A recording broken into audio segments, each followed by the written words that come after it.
और शत्रुघ्न निहाल। सुमंत ने आकर के जब बताया कि मेरे देखते देखते राघव गंगा पार हो गए, तो तड़प तड़प करके चक्रवर्ती नरेश ने अपना प्राण दिया। राम राम कही राम कही, राम राम कही राम, तन परिहरी रघुबर बिरह, राम गयो सुरधाम। राम राम कही राम कही, राम राम कही राम, 6 बार नाम बोला है। तन परिहरि रघुबर बिरह, राम गयो सुरधाम। केवल खट चक्रों को भेदा है। अच्छे लोग बैठे, सातवें को नहीं भेदा चक्रवर्ती महाराज दशरथ ने, और जो सातवें को भेजता है और परम पद को पाता है, लौट करके नहीं आता। 6 तक जो रह जाता है वहां तक तो देवताओं का ही धाम है। मुक्ति नहीं मिली चक्रवर्ती महाराज दशरथ को। अयोध्या अनाथ है। लोग बिलक बिलक करके रो रहे हैं कि अथे जेवुआजू भानु कुल भानु, सूर्य कुल का सूर्य आज अस्त हो गया। राम चले गए और सूर्य कुल का सूर्य अस्त हो गया। चक्रवर्ती नरेश ने महाराज दशरथ ने तड़प तड़प करके अपने प्राण त्यागे हैं। लोग रो रहे हैं। रात चक्रवर्ती नरेश महाराज कौशल्या के भवन में अपने प्राण त्यागे। कैकेयी के अलावा पूरा निवास है। रात भर रोए और सुबह जब गुरुदेव आए, अब सुना है तो भूमिका गुरु जी उन्होंने एक दूत को बुलाया और कहा कि दौड़ करके आप कैके नरेश के जाओ। भावो बेगी भरत पह जाओ, आप भरत के पास, भरत को बुला के चले जाओ। और महाराज दशरथ के मरने की खबर किसी से मत कहना। कहा भरत से भी नहीं, कहा भरत से बिल्कुल मत कहना। अगर भरत से बता दो कि राम मन को चले गए हैं, चक्रवर्ती नरेश मर गए, तो अयोध्या भरत को नहीं पाएगा। देख रहे हो अवध के दासों और दासियों की दशा। मानस का लिखते हैं कि पील पर बिकर दास अरुदास, बिना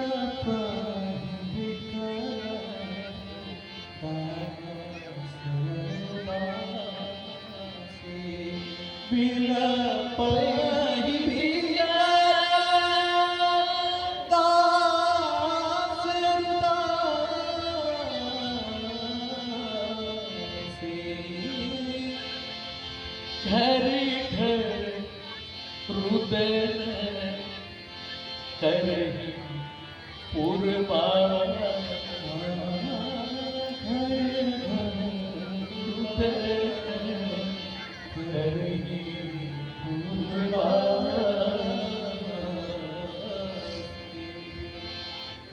दूत ने कहा तो भरत से क्या कहूंगा? कहा इतना कह देना कि गुरु जी ने बुलाया है। दूत चले हैं तो पथ में कहीं विश्राम नहीं किया, और वहां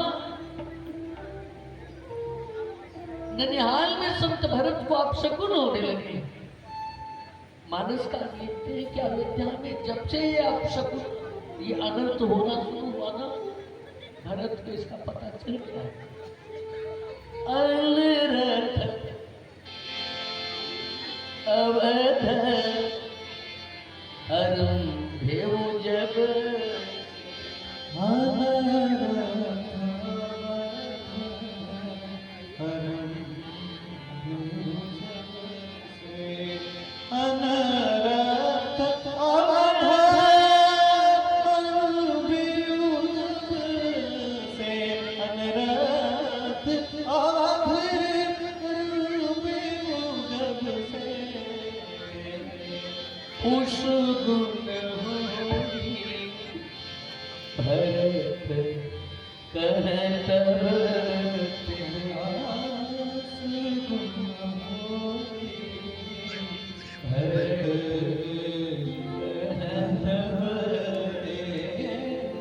उस गुण होई भरत कहत उस गुण होई भरत। एक शब्द लिखते हैं कि नानी के गाँव में खेलत था रहे बबुआ पहुँचे दरबारी आइल बा घर से चिट्ठिया चलिया वाला तोहरी बलिहारी। तू तो जब चिट्ठी पहुंच करके चिट्ठी दिए संत भरत बना और संत भरत ने देखा कि उस पर चक्रवर्ती नरेश महाराज दशरथ के हस्ताक्षर नहीं है। राजमुहर तो लगी है पत्र पर लेकिन हस्ताक्षर गुरुदेव के हैं, तो कहां शब्द का है। और मन ही मन भगवान शंकर को मनाया कि बाबा आपको और आगे होना कृपा करना। और औरत चल पड़े हैं लेकिन रास्ते में आप शकुन ही हो रहे हैं। मानस काल लिखते हैं कि कर सियार को नहीं प्रतिकूला, कर सियार को नहीं प्रतिकूला, कर सियार को नहीं प्रतिकूला, कर सियार को नहीं प्रतिकूला। सुनी सुनी भरत मन सोना, सुनी सुनी होई भरत मन सोना, सुनी सुनी होई भरत मन सोना। और जब श्री राम अयोध्या में पहुंचे ना, नगर के लोग मिल रहे हैं, अभिवादन कर रहे हैं और सिर नीचे करके चले जा रहे हैं। पूर्वजन न कहीं कुछ हाल चाल नहीं पूछ रहे, कभी जो हारे जाई कांप रहा है। कोई अनहोनी तो होगी लेकिन किसी से पूछन नहीं पूछ सके। चल करके जब राजमहल में पहुंचे ना, अच्छा जब राम जी वन को गए तो अयोध्या में 3 दल हो गए। एक यह मान रहा है कि भरत ने ही कैकेयी को प्रेरित किया होगा कि तुम मेरे लिए राज्य मार लो, राम के लिए वनवास। दूसरा दल कह रहा कि नहीं, भरत ऐसा नहीं कर सकते, राम के प्रतिकूल नहीं हो सकते। तो तीसरा दल तटस्थ है, जब भरत आएंगे तब पता चल जाएगा। कैसे आएंगे? अगर भरत ने कैकेयी को इस कार्य के लिए प्रेरित किया होगा ना, ननिहाल से लौटेंगे तो सबसे पहले कैकेयी के भोग में जाएंगे। और अगर कैकेयी को नहीं प्रेरित किया है, कैकेयी के मत में भरत की सम्मति नहीं है, तो वे पहले कौशल्या के भोग में जाएंगे। लेकिन यहाँ ऐसी स्थिति ही नहीं बनी। कैकेयी दरवाजे पर खड़ी है, आरती की थाल सजा कर, मानस कार्य फोटो खींचा कि आरती की थाल सजा करके प्रसन्न होकर के दरवाजे पर गई और भरत को वहां से अपने भवन द्वारे बेटी भवन नहीं आई। लेकिन भरत ने देखा कि पूरा परिवार तो अच्छा, कैकेयी के महल की तरफ भरत चल भी इसीलिए गए थे, पग इसीलिए बढ़ाया था कि वहां चलूंगा तो हमको ही मिलेगा, क्योंकि भैया राम ज्यादा कैकेयी के महल में ही रहते थे। कैकेयी अम्बा को राम जी बहुत मानते थे। खेलते खेलते कैकेयी के महल में ही सो जाया करते थे। कभी कभी तो कौशल्या इस बात को तरसती कि कम से कम राम मेरा बेटा है तो मैं उसे अपने हृदय से लगा के धमकी देकर सुलाता। यह अवसर जल्दी नहीं मिल रहा था। छोटे से तेरा कैकेयी अम्बा के कक्ष में सो गए, तब कैकेयी कौशल्या आकर के वहां से उठा ले गई। लेकिन जब अर्धरात्र में राम जी जागे ना, लगे रोने और कहा मुझे कैकेयी अम्बा के पास जाना है। राम को गोद में लेकर कौशल्या कैकेयी के दरवाजे पर पहुंची। दरवाजा खटखटाया और जब कैकेयी ने दरवाजा खोला तो बाजी जी अर्धरात्रि में ऐसे कौन सी विपत्ति आई। कौशल्या ने कहा लोगों की अपना कोहराम लोगों के अपना कोहराम या जागा निज मछली माँ का स्वप्न देख उठ माता, तेरा स्वप्न देखा उठ करके मछली माँ कहता हुआ तेरे कक्ष की तरफ भागा। तो जहां राम रहते थे वही अन्य माताएं भी रहती थी। चक्रवर्ती नरेश भी वही रहते थे। भरत ने सोचा कि यही चलूंगा तो सबका दर्शन हो जाएगा, लेकिन पूरा निवास सुना है और सोनी रोनी सूरत बनाया है। कैकेयी के कक्ष से सटा हुआ मांडवी का कक्ष था। मांडवी ने देखा इतने दिन बाद मेरे स्वामी पधारे हैं। सोचा कि पद आगे बढ़ाऊं, चरण छूं, लेकिन कैसे चरण छूं। घर में पिता की लाश पड़ी है।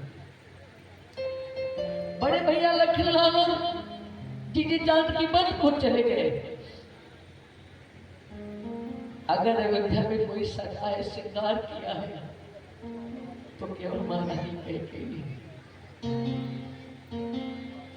मांडवी इतने दुखी ना कि मानसकार को लिखना पड़ा कि भरत दुखित परिवार निहारा,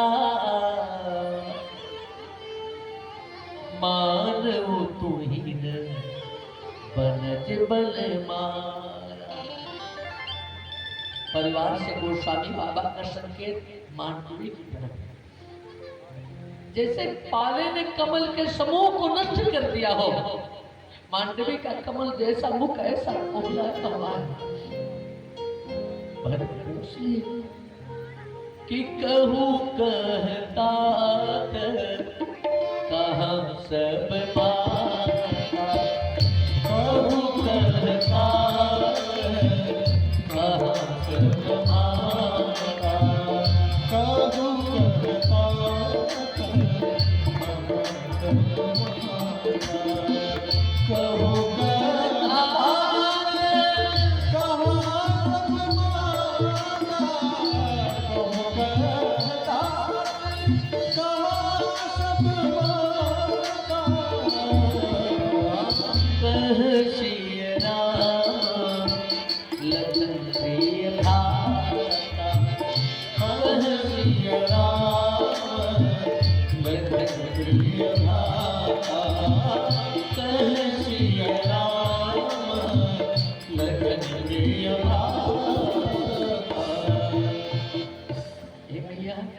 मेरे भैया राम कहाँ है? मेरी भाभी मां जानकी कहाँ है? मेरे पिताजी कहाँ है? कैकेयी ने कहा भरत तुम निश्चित हो जाओ, आते बात में सकल सवारी, भई मंथरा सहाय विचारी। मैंने सारी बात बना लिया भरत, कुछ बिगड़ने नहीं पाया है। हाँ, विधाता ने थोड़ा सा बीच में बिगाड़ दिया, मैंने सब कुछ बना लिया है। विधाता ने थोड़ा सा बीच में बिगाड़ा, हया गति सर्वभूतानां तां गतिं ते पिता गतः। हे भरत, अंत में जो गति हर प्राणी की होती है वही तुम्हारे पिता की है। आप क्या, मेरे पिताजी चले गए? अरे तात तात हा तात पुकारी, तात तात तात पुकारी, तात तात तात पुकारी, परे ओ व्याकुल भारी, परे ओ व्याकुल भारी, छलक देकर पाए वो तो ही, छलक देकर पाए वो तो ही, तात नरानरी सुनते तात नरानरी सुनते हो, तात नरानरी सुनते हो। संत भरत ने जब यह सुना कि पिता परलोक को सिधार गए ना, हाय पिता कहते हुए व्याकुल होकर के धरती पर गिर पड़े, तड़प पड़े। मुख से एक शब्द निकल रहे हैं, मैं इतना भागा, आपकी अंतिम यात्रा में आपका दर्शन भी नहीं कर पाया। चलत न देखत पाए वो तो ही। पिताजी ने निवेदन करो, मैं पापी हुई है तो जानता हूं, लेकिन इतना बड़ा पापी हूं शायद इसकी खबर मुझे नहीं थी। आप जाने लगे, कम से कम मुझे बुलवा लिए होते और मेरा हाथ मेरे बड़े भैया राम के हाथ में दे देते और उनसे कहते कि राम, भरत तुम्हारा छोटा भाई है, छोटा भाई बेटे के जैसा होता है, आज के बाद भरत का उसी तरह से संरक्षण करना जैसे एक पिता अपने पुत्र का करता है। मुझे राम का पद देते होता। एक निवेदन करो, अच्छे लोग बैठे हैं। चक्रवर्ती नरेश ने, महाराज दशरथ ने भरत को अयोध्या का राज्य दे दिया, अयोध्या का खजाना दे दिया है, और अयोध्या का खजाना थोड़ा नहीं है। अवधराज सुरराज सिहाई, दशरथ धन लकी धन धर जाए। यह सब कुछ भरत को मिला है, लेकिन भरत राम के पद के लिए है। मानो मानसकार ने एक संदेश दिया कि दुनिया के लोगों, अपने पुत्र को आप कितना भी वैभव दे दो, कैसी भी प्रतिष्ठा दे दो, कैसा नाम, कैसी भी शोहरत दे दो, कितना भी धन दे दो, लेकिन अगर उसे राम के पद से नहीं जोड़ा तो अंत में एक शिकायत रह जाएगी। भरत जैसा बेटा भी शिकायत कर रहा, तात न राम ही सौंप्यो मोहि। मेरा हाथ आपने राम के हाथ में दे दिया। कई ने कहा, भरत जिस राम की बात करते हो उसी राम के लिए ही तो तड़प तड़प करके मरे हैं। कहा क्या बात है भैया, पूरा बताओ। तो शुरू से लेकर के और अंत तक बड़े प्रसन्न मन से सारी घटना का वर्णन कर दिया। भरत को पता चला कि इसके मूल में मैं, यहाँ कैकेयी को बहुत फटकारा है शत्रुघ्न। पेड़ काटते पालो सींचा, अरे जड़ में पानी देने पर पानी टहनियों को मिलता है, पत्तियों को मिलता है, शाखाओं शाखाओं को मिलता है। और कोई जड़ काट दे और शाखाओं को पानी दे, पौधा हरा भरा हो। राम ये तो जड़ है रे। ए भाभी, तेरे मन में ये विचार आए तो तेरे हृदय टुकड़े टुकड़े क्यों नहीं हो गए? तेरी जीवा चलकर गिर क्यों नहीं गई? तूने मेरे कारण ऐसा किया ना। जा, आज से मैं तुझसे संबंध विच्छेद करता हूँ। माता माता न रही अब से, और भरत राम से भरत राम। और शत्रुघ्न चलो। शत्रुघ्न ने कहा उस माँ के पास चलो। कहा उस माँ के पास चलिए जिसके सारे औलख विच्छेद किए। नारी किसी भी पन की हो, चाहे वो बाल पन की हो, चाहे युवा पन की हो, चाहे वृद्धा पन की हो, उसे सहारे की आवश्यकता है। साहब बिना सहारे के नहीं रह सकते। बाल्यावस्था में पिता का संरक्षण, यौवनावस्था में पति का संरक्षण, वृद्धावस्था में पुत्र का संरक्षण। विवाह के बाद नारी पिता का संरक्षण छोड़ देती है, पति के संरक्षण की ओर जाती है। शत्रुघ्न ने कहा शत्रुघ्न, क्या दशा होगी उस मां की, उस देवी की मन की क्या दशा होगी? विवाह उपरांत तो पिता का संरक्षण छोड़ ही दिया था कौशल्या अम्मा ने। पति के संरक्षण में आ गई, पति भी उसका मर गया। पुत्र और पुत्र वधू दोनों वन को चले गए हो। क्या दशा होगी उस मैया के भाव जगत की?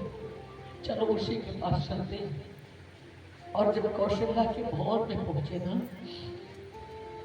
तो जो दृश्य देखा तो महल में अंदर नहीं जा पाए।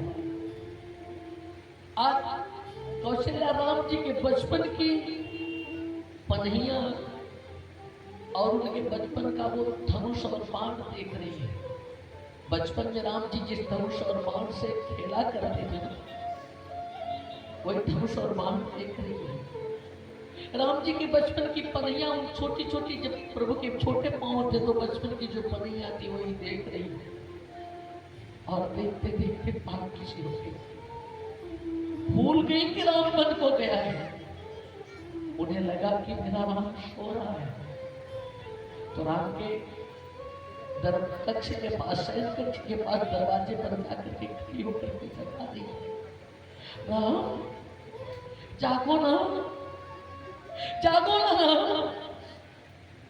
और दरवाजे पर खड़े भरत के साथ दृश्य देख रहे हैं। गीतावली में तुलसी बाबा ने वर्णन किया कि जननी निरखत मान धनिया, जननी निरखत मान धनिया, बार बार और नयन हिलावत, प्रभु चुकी ललित पनहिया, जननी निरखत मान धनिया। कब होगा पुनि जाई जगावत, कहीं की बचत सकारे। राम के शयन कक्ष के दरवाजे पर पहुंचना तो काफी रहा, उठो ना, इतना दिन चढ़ गया तुम अभी तक सो रहे हो। अरे उठे हो तात बलिमा तो बदल पर, अनुज सखा सब द्वारे, जननी निरखत मान धनिया। जगारी भरत उठो ना, राम उठो ना। अरे दरवाजे पर तुम्हारे छोटे भाई खड़े हो गए। हे राम, भरत भूखा होगा और तुम्हारा जूठ घी तो खाता है ना। जब तक तुम उठोगे नहीं, तुम भोग नहीं लगाओगे, तुम खाओगे नहीं, तो तुम्हारा जूठन कैसे मिलेगा भरत को? मेरा भरत भूखा होगा। उठो ना। और दरवाजे पर खड़ी दृश्य भरत देख रहे थे, बर्दाश्त नहीं हुआ, बोल पड़े, भैया भैया कहाँ है, मुझे भी दिखा दो ना। मातु तात कर देहु देखारी, मातु तात कर देहु देखारी, कर सिया लखन मन भाई। मेरे भैया कहाँ है, भैया मुझे भी दिखा दो ना। कौशल्या ने सिर घुमा करके देखा, दरवाजे पर भरत खड़ा है। कौशल्या को लगा कि राम वापस आ गया। हाँ, भरत की तरफ दौड़ी। भरत ही देखी माँ तो उठी धाई, लेकिन परियवनी छई मुरझाई।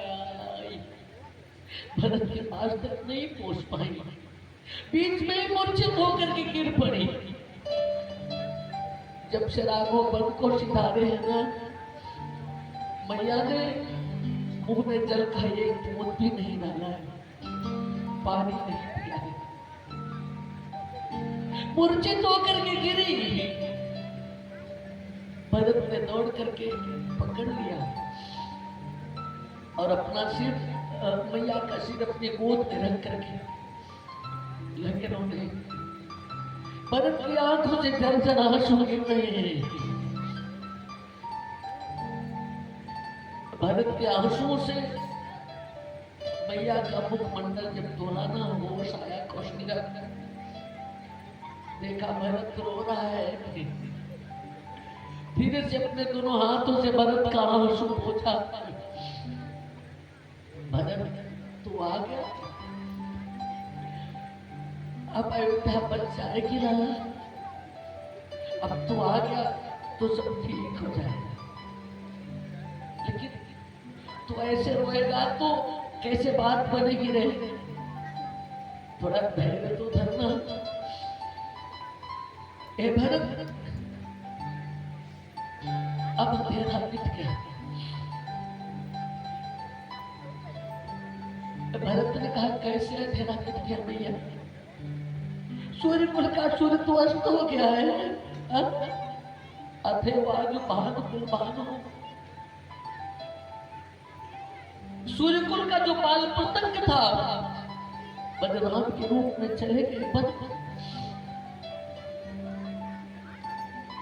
अयोध्या में तो अंधेरा ही है। काये भरत,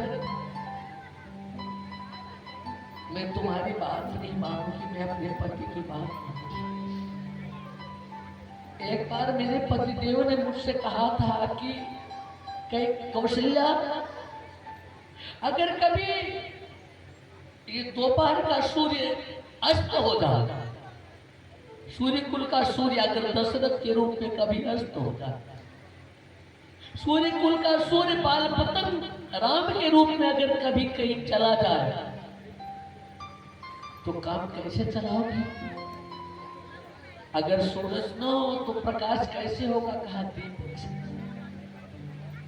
कहा इसी सूर्य कुल का दीपक कौन है पता है? कौन?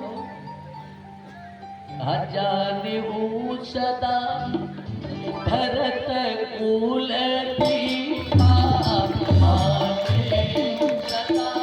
भरत कुल दीपा, सदा भरत कुल दीपा,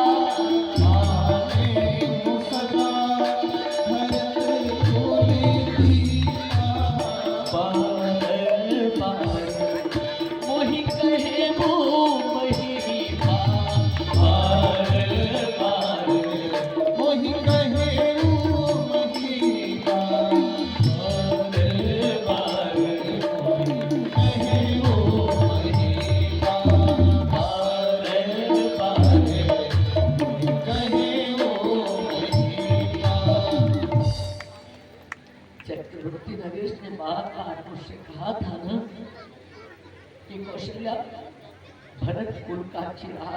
भरत कुल का थी। अगर सूर्य कुल का सूर्य का भी अस्त हो जाए ना, तो भरत रूपी दीपक उजाला करेगा, भरत रूपी दीपक से काम चलाएगा। तो आ गया भरत, अब सब अच्छा हो जाएगा, अब सब अच्छा हो जाएगा।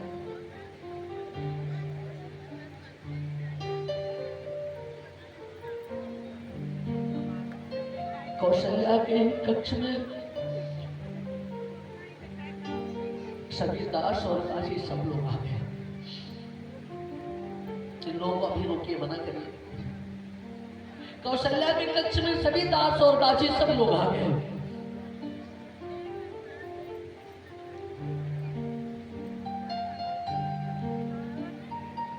और कौशल्या भरत को अपनी गोद में बैठा करके समझा रही, भरत का आंसू पोंछ रही। लोगों ने देखा, जिस कैकेयी ने कौशल्या की गोद सूनी किया, जिस कैकेयी ने कौशल्या के बेटे को 14 साल के लिए वन में भेज दिया, जिस कैकेयी ने कौशल्या के पुत्र वधू को भी वन में भेज दिया, वह कौशल्या कैकेयी के बेटे को अपने गोद में बैठे हैं, इतना प्यार और दुलार दे रही है। यह मानस का प्रेम है। किसी ने कहा, कौशल्या क्या कर रहे हो तुम? कौशल्या ने कहा, देख लो दुनिया के लोगों, जो दूसरे के लिए जैसा करता है उसके लिए वैसा ही होता है। महारानी कैकेयी मेरी गोद सोनी करना चाहती थी ना, लेकिन मेरी गोद सोनी नहीं हुई, कैकेयी की गोद सोनी हुई। कैकेयी का बेटा भरत कैकेयी की गोद छोड़ करके आज कौशल्या की गोद में आ गया है। कौशल्या की गोद भर गई है और कैकेयी की गोद सोनी है। इसलिए किसी का बिगाड़ने के लिए नहीं सोचना चाहिए। महाराज दशरथ का और दैहिक संस्कार कर भरत जब उससे निमित्त हुए ना, तो गुरुदेव वशिष्ठ ने एक सभा बुलाई, मंत्रियों की सभा, देवियों की सभा। उसमें महारानी कौशल्या भी है और सभी को सिखाया था गुरुजी ने कि किसको कब क्या बोलना है। पहले खुद ही बोलना शुरू किए। चक्रवर्ती नरेश महाराज दशरथ बड़े ही पुण्यात्मा थे। दाऊ नहीं सोचे जो को वे सोचने के योग्य नहीं है, और निपही वचन फिर नहीं फिर पाना आदि आदि। और अंत में कहा, ए भरत, कहा वेद रीति और लोक रीति दोनों यही बता रहे हैं कि राजा जिनको अपना उत्तराधिकारी घोषित कर दे वही राजपद का दावेदार होता है। लोक वेद सम्मत सभी का, निपिज ही दे सो पावई टीका। ध्यान दे, रोक बैठे। मानस का भाई कैसा है का बेट यही कह रहा है, लोक रीत यही कह रही है कि चाहे बड़े को, चाहे छोटे को, चाहे मझले को, राजा जिसको अपना उत्तराधिकारी घोषित कर दे वही राजपद का दावेदार होता है। और आओ राजपद तुम कर लीना। चक्रवर्ती नरेश महाराज दशरथ ने अयोध्या का पद तुमको दिया है, इसलिए आप सिंहासन पर बैठे। माता कौशल्या ने भी कहा, बेटा गुरुजी जो कह रहे हैं पूज पथ्य गुरुवाय सुहाई, बात मानना चाहिए। शंकर भरत ने कहा, ये बताओ आप लोग मुझे राजा क्यों बना रहे हैं? मेरे लिए कि अपने लिए? अगर आप